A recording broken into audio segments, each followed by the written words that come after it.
Hello students, पढ़ाई शानदार चल रही होगी। सभी मन लगाकर पढ़ रहे होंगे और लगातार अपने लक्ष्य की ओर बढ़ रहे होंगे।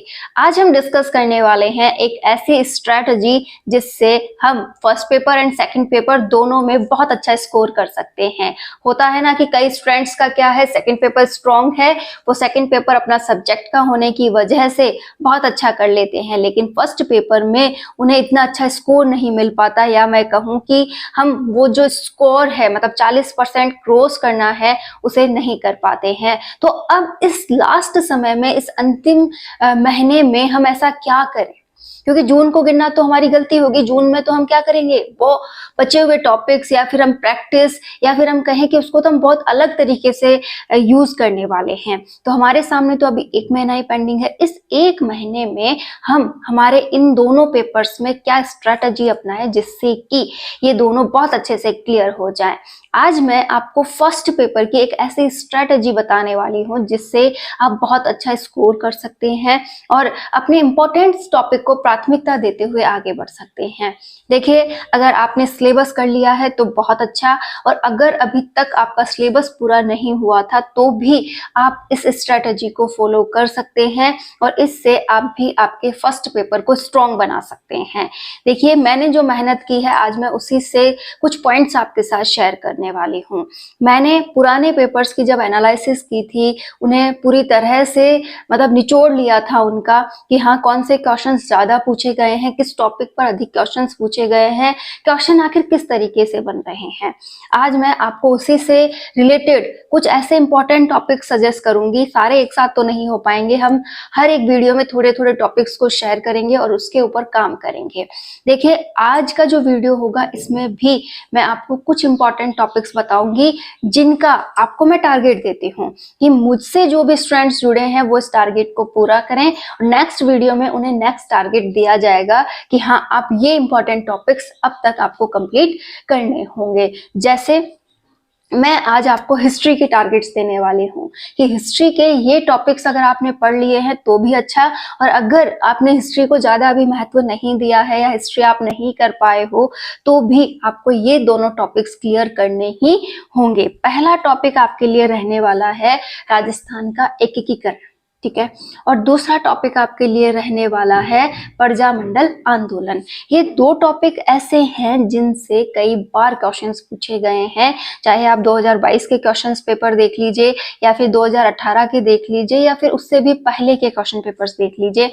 ये दोनों ही टॉपिक बहुत ज्यादा इंपॉर्टेंस रखते हैं। ऐसे तो बहुत से आएंगे, आगे हम और लेते चले जाएंगे, लेकिन आज ये दो मैं आपको टारगेट्स के रूप में देती हूँ कि आपको क्या करना है। एकीकरण, साथ में प्रजामंडल आंदोलन, ये दो टॉपिक पूरी तरह से आपके पास जो भी सोर्सेज अवेलेबल है, चाहे वो बुक्स हैं या शॉर्ट नोट्स हैं या फिर आपने जो अलग से नोट्स वगैरह बनाए थे या आप इसे ऑनलाइन जाके पढ़ना चाहते हैं, कैसे भी करके आपको इन दोनों टॉपिक्स को बहुत शानदार तैयार करना है। ठीक है, ऐसे मानकर चलना है कि बस कल का समय है, परसों मेरा टेस्ट है, कि आज का दिन, कल का दिन और परसों सुबह जब मैं आपसे फिर से मिलती हूँ उस समय आपके लिए मैं अलग टॉपिक लेकर आने वाली हूँ। तो इन दोनों का टेस्ट आपको परसों देना है और वो टेस्ट आप सेल्फ दोगे, आपके पास जो भी क्वेश्चंस इनके अवेलेबल हैं उनके आधार पर। ठीक है, तो आपका आज का टारगेट रहने वाला है एकीकरण और प्रजामंडल आंदोलन। क्लियर? तो ये दोनों टॉपिक्स मैं चाहूंगी कि आप जरूर क्लियर कर लें अगर आप हिस्ट्री के क्वेश्चंस अटेंड करना चाहते हैं। तो अब बात यह आती है कि स्ट्रेटजी को कैसे फॉलो किया जाए। हिस्ट्री का टॉपिक तो मैंने आपको दे दिया, ठीक है। एक और टॉपिक साथ में आप ले लीजिएगा ज्योग्राफी का, जो कि बहुत ही इंपॉर्टेंट है। आप इसे करंट अफेयर्स में गिने या फिर ज्योग्राफी में गिने, इस पर क्वेश्चन आने की संभावना बहुत अधिक है और वो है जनगणना। जनगणना वाला टॉपिक आपको क्लियर करना है। तो कुल मिलाकर परसों आपके 3 टॉपिक्स का टेस्ट है, एक हिस्ट्री का और एक ज्योग्राफी का। हिस्ट्री के मैंने 2 पॉइंट्स दिए हैं, राजस्थान का एकीकरण, प्रजामंडल आंदोलन। और ज्योग्राफी का 1 पॉइंट है जो कि है जनगणना। जनगणना आपको ज्योग्राफी में भी इसके क्वेश्चन पूछे जाएंगे और आपके करंट अफेयर्स में भी इसके क्वेश्चन पूछ लिए जाते हैं। तो जनगणना वाला टॉपिक भी बेहद इंपॉर्टेंट है।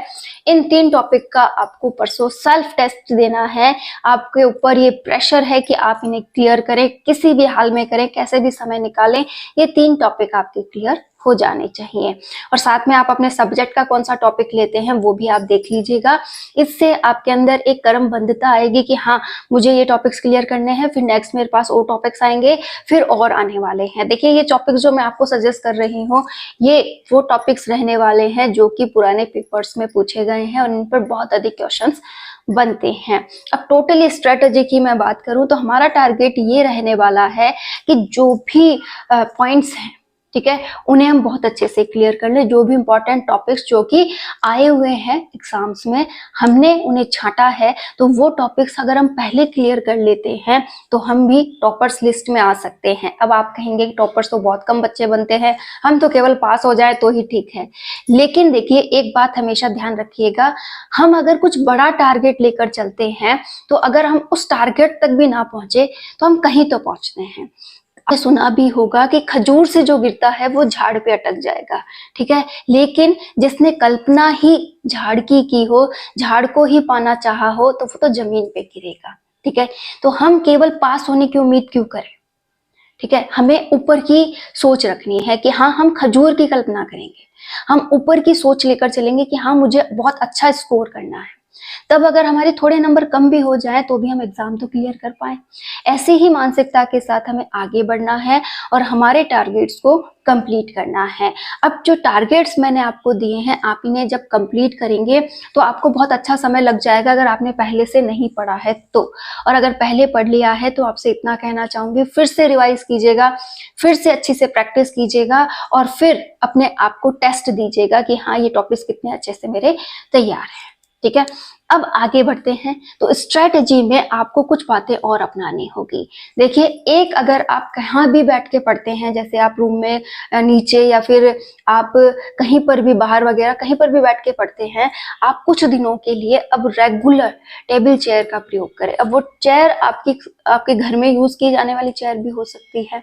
आप टेबल की जगह शायद उस पर बैठकर पेन कॉपी चलाकर ही पढ़ लें। इससे होगा ये कि आप जब एग्जाम में 3 घंटे 1.5 घंटे बैठने वाले होंगे तो आपको एक हैबिट बनी रहेगी कि आप लंबे समय तक इसी तरीके से बैठते आ रहे हो। तो आज से ही आपके जो पढ़ने का तरीका है उसमें 2-3 घंटे चेंज कर लीजिए। वो 2-3 घंटे आप चेयर पर बिताइए, आपकी टेबल चेयर पे बिताइए। उससे आपको एक हैबिट डालने को आसानी हो जाएगी कि हाँ, मुझे एग्जाम में कैसे बैठना है।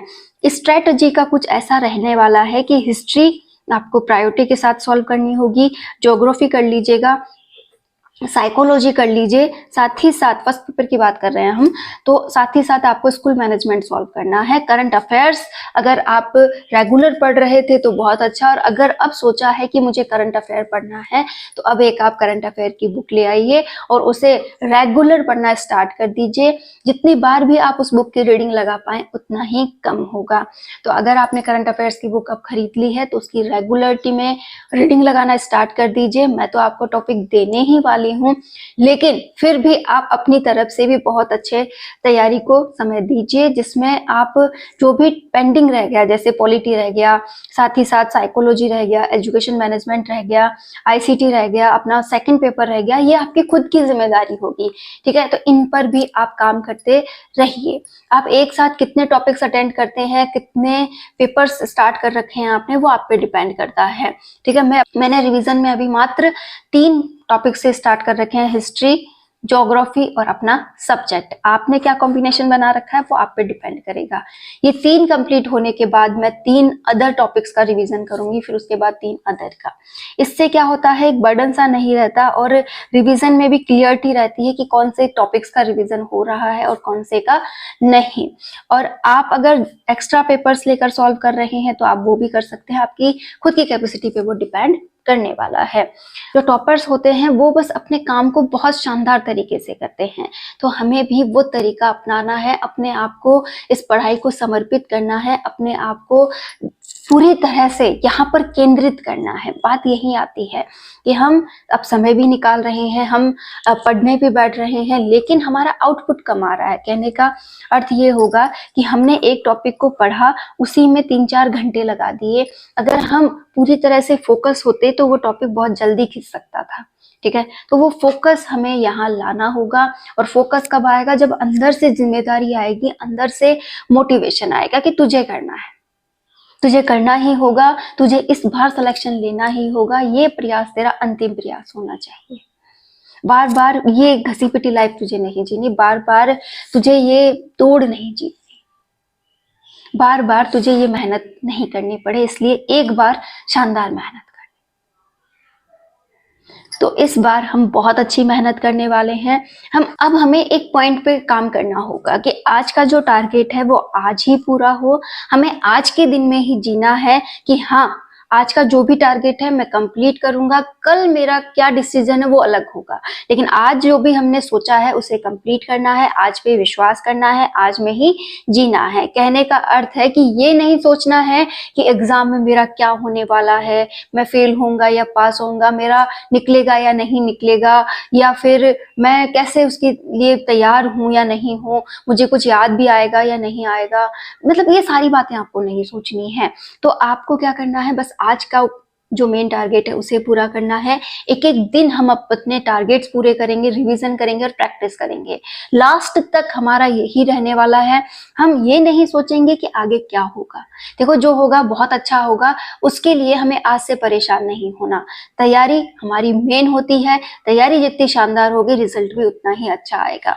तो आप बस आज पे विश्वास कीजिए, आज के टारगेट्स पूरे कीजिए, इस पर ध्यान लगाइए, और अपने इस फोन से आप एक दूरी बना लीजिए कि हाँ, मुझे मात्र अपने काम से रिलेटेड वहां सर्च करना है, अदरवाइज मैं इस फोन पे बिल्कुल समय व्यस्त, मैं इस फोन पर बिल्कुल भी समय बर्बाद नहीं करने वाली हूँ या करने वाला हूँ। इससे देखो होगा ये कि जब भी हम फोन पर फालतू समय बर्बाद करते हैं तो हमें बहुत से ऐसे वीडियोस दिखेंगे जो हमारा टाइम वेस्ट कर रहे होंगे। जैसे वो हमसे कह रहे होंगे कि सीटें बढ़ रही हैं, अब एग्जाम की डेट पोस्टपोन हो सकती है, या फिर ऐसा हो सकता है, वैसा हो सकता है, ये होने वाला है, ये नए रूल्स आए हैं। एक बात बताइए, एग्जाम अगर इस तारीख को होता है तो अच्छा, और अगर आगे भी खिसकता है तो आपकी तैयारी थोड़ी और हो जाएगी, ठीक है। लेकिन अभी से उसकी टेंशन क्यों लेना, उस पर अपना ध्यान क्यों केंद्रित करना, अपने आप को उधर क्यों लगाना। हमारा मेन टारगेट क्या है इस समय? तैयारी करना। हम उसी पर फोकस करें, उसी को ध्यान लगाएं, उसी में आगे बढ़ें। इन सब पॉइंट से हमारा भी कोई लेना देना नहीं है। तो आप जितना हो सके अपनी बुक्स के साथ समय बिताएं। जो टॉपिक नहीं आ रहा है, जिसके वीडियोस देखने हैं, वो आप देखें। अगर आपने ऑनलाइन कोर्स वगैरह या टेस्ट सीरीज वगैरह ले रखी है तो मात्र वो देखें, बेवजह का समय बर्बाद ना करें। और हाँ, एक बात ध्यान रखिएगा, आपने जिस किसी को भी फॉलो कर रखा है, जिससे भी आपको मोटिवेशन मिलता है या फिर आप जिससे जुड़े हुए हैं, उस व्यक्ति को अगर आप देखते हैं तो आप देख सकते हैं, मैं अपने लिए ही नहीं कह रही हूँ, आप किसी से भी अगर जुड़े हुए हैं, आपको लगता है कि उसकी बात आपको एनर्जी देती है और उस इंसान से आप मोटिवेट होते हो, तो आप उससे कुछ समय, कुछ मिनट उस समय सुनिए जब आपको क्या लग रहा हो कि अब डलनेस आ गई है, अब काम नहीं हो रहा है, अब मेरे से शायद पढ़ाई नहीं हो रही है, पूरा दिन का जो आलस है वो हावी हो गया है, ठीक है। आप उसे उस वक्त सुनिए, आप में नई एनर्जी आएगी, आपको नई फीलिंग आएगी, और ये आपके लिए बहुत अच्छा फील करवाने वाला होगा और आपकी एनर्जी बढ़ाने वाला होगा। इससे ज्यादा मुझे नहीं लगता कि आपको समय बर्बाद करना चाहिए। आपको पूरे दिन एनर्जेटिक रहना है, और एनर्जी आपको कहाँ से मिलेगी? अपने अंदर से मिलेगी कि हाँ, तू कर सकता है, तुझे करना चाहिए, तुझे आगे बढ़ना चाहिए। अभी भी अगर नहीं हुआ तो कभी नहीं होने वाला है। तो अपने ऊपर विश्वास कीजिए, अपने समय की कीमत समझिए, एक एक मिनट को सही दिशा में खर्च कीजिए। जब भी आलस आए अपने आप को मोटिवेट करते रहिए, और अच्छा खाइए, अच्छा आपको पानी वगैरह पीना है, इससे आप में एनर्जी बनी रहेगी। और एक आगे का मत सोचिए कि क्या होगा, होगा वही जो आज आप कर रहे हैं। जितनी शानदार तैयारी कर रहे हैं उतना ही अच्छा आगे होने वाला है। इस तैयारी में कमी होते ही आगे का मामला जो है वो आप खुद जानते हैं कैसा रहेगा। तो एक एक दिन के टारगेट्स बनाइए, उन टारगेट्स को कंप्लीट कीजिए। आप जितना अच्छे से उसे कंप्लीट कर रहे हैं ना, उतनी ही सीढ़ियां आप सक्सेस की ओर बढ़ रहे हैं। तो अपने ऊपर जितना अच्छा विश्वास है, जितनी मेहनत आप कर रहे हैं, बिना हारे कर रहे हैं, मुझसे नहीं हो रहा ये नहीं कहते हैं और ये कहते हैं कि मैं कर लूंगा, 100% कर लूंगा, तो आप अपने लक्ष्य के बहुत करीब हैं। डिस्ट्रैक्शंस, परेशानियां, जितनी भी प्रॉब्लम्स हैं, इन कुछ दिनों के लिए भूल जाइए और एक नई दिशा में आगे बढ़िए। आप कर सकते हैं, आप बहुत अच्छा कर सकते हैं, आप काबिल हैं, आप बहुत एनर्जेटिक हैं, आपको आलस नहीं आता है, आप बहुत अच्छे स्टूडेंट हैं और आप बहुत अच्छे टीचर भी बन जाएंगे। इस विश्वास के साथ आप अपनी लाइफ में अगर आगे बढ़ते हैं तो आप बहुत अच्छा कर सकते हैं। प्लीज हर दिन एनर्जेटिक रहिए, हर दिन नई फीलिंग लाइए और अपने लक्ष्य की ओर बढ़ते जाइए। तो उम्मीद करती हूँ आज के जो भी आपको टारगेट्स दिए गए हैं आप परसों तक पूरा कर लेंगे। परसों मैं आपको नए टारगेट्स देने वाली हूँ और उन टारगेट्स को तभी आप अचीव कर पाएंगे जब ये पुराना मामला क्लियर हो। टॉपिक कौन कौन से हैं? राजस्थान का एकीकरण, प्रजामंडल और तीसरा कौन सा है? ज्योग्राफी का जनसंख्या। देखिए इन तीनों टॉपिक्स को आप बड़े ध्यान से समझते हुए इनके क्वेश्चंस अगर आपके पास पहले से हैं तो सॉल्व करते हुए तैयार कीजिएगा और उस दिन आपको इसका टेस्ट देना है और मेरे वीडियो के अकॉर्डिंग आपको नए टॉपिक्स दे दिए जाएंगे। तो ये रहेगा हमारे वो टॉपिक्स का टारगेट जो कि बहुत बार पूछे गए हैं, जो कि इम्पोर्टेंट है। हम इन्हें लाते रहेंगे और इन्हें सॉल्व करते रहेंगे और हो सकता है इस महीने होते होते हम इम्पोर्टेंट टॉपिक को लगातार क्लियर कर लें। तो आपके लिए मैं जितना कर सकूं उतना मैं करूंगी और आप भी प्लीज पढ़ते रहिए और अपने लक्ष्य की ओर बढ़ते रहिए। All the best.